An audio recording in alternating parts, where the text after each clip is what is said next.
Hello and welcome to our another mini vlog. প্রথমেই সবাইকে জানাই হ্যাপি নিউ ইয়ার। তোমরা সবাই কেমন আছো? আশা করি ভালো আছো। আমি আজকে চলে গিয়েছিলাম দমদম বইমেলায়। তো ওখানে গিয়ে দেখলাম যে অনেক নানান রকমের বই রয়েছে। তো বইমেলায় যেতে সত্যি বলতে ভীষণ ভালো লাগে, মনটা খুব ভালো হয়ে যায়। তো আমি গেছিলাম, আমার ননদ গেছিলো আর ননদের মেয়ে গেছিলো। ছেলেকে নিয়ে যায়নি কারণ ভীষণ ঠান্ডা পড়েছিল, এমনিতেও ওর ঠান্ডা লেগেছে, মানডে থেকে স্কুল ওপেন হয়ে যাচ্ছে। তো আমি বললাম বাবু তুমি থাকো, তোমার যেতে হবে না। তো গিয়ে অনেক নানা রকম বই দেখে নিলাম। তার মধ্যে এটা একটা মহাভারতের বই ছিল, বইটা বেশ ভালোই লাগলো।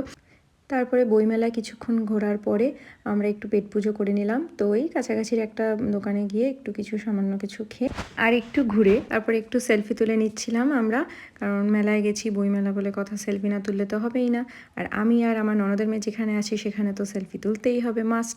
তো চলো টাটা বন্ধুরা, দেখা হচ্ছে আবার নেক্সট ভিডিওতে। ততক্ষণ তোমরা ভালো থেকো, সুস্থ থেকো, সাবধানে থেকো। আর ভিডিওটি ভালো লেগে থাকলে অবশ্যই একটা লাইক করে দিও।